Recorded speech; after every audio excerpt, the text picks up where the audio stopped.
kita nak pergi makan, cari makanan dekat Teluk Tapang ni. Sebab Kak Min tengok ada Suaring Jinda mari sini. So Kak Min nak makan perut bulat bakar Suaring Jinda. Saya pecong mari Teluk Tapang semata-mata Suaring Jinda.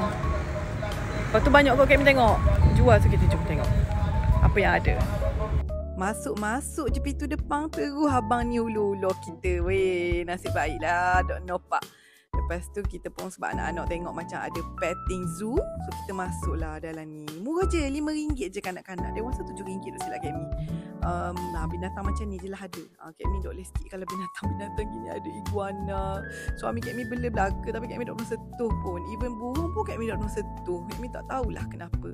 Iguana tak ada lah, tapi yang apa tadi tu binatang apa tu nama dragon beard, yang tu dia ada. Lepas tu ni lah kita bawa lah anak-anak masuk. Anak-anak nak tengok sangat binatang ni. Murah je, RM5 je. Kita support. Ni ada albino, apa tah albino, tapi okey, bersih lah dalam ni. Dia jaga sarang kandang dia orang bersih. Burung kakak tua pun ada. Burung kakak tua ni pun baru bela belaka dulu. Ni African Grey. Okey, boleh bercakap, siap panggil Kak Amy puan lagi burung dulu. Okey, yang ni target Kak Amy. Kak Amy nak pergi Suaring Jinda lah. Nak pergi Kota Baru jauh. Lepas tu pukul 3 petang baru dibuka kat Kota Baru. So bila dia mari Terengganu, kita kenalah pergi. Favorite perut bulat bakar Kak Amy. Kak Amy dah makan perut bulat bakar. Siap dia bagi test lagi awak. Perut bulat bakar dengan daging rimau jerit dia orang sedap gila.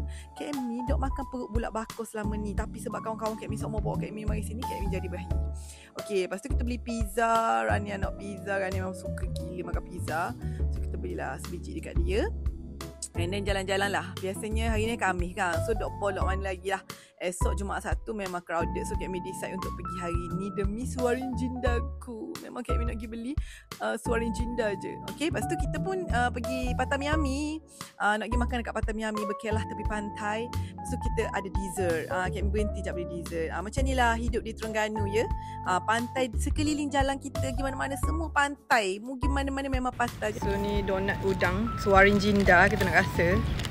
Bismillahirrahmanirrahim.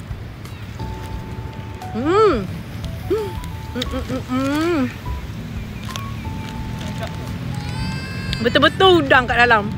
Udang belaka. Sedap sayang. Sedap. Udang belaka dalam. Cuma sos tak pedas. Sos manis. Kalau sos pedas tak.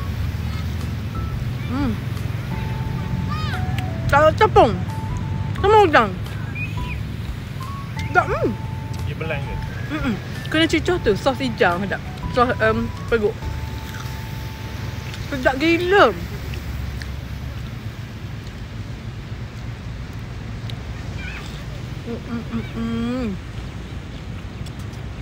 Cuci tangan dulu. Betul-betul rasa prawn. Perut bulat bakar.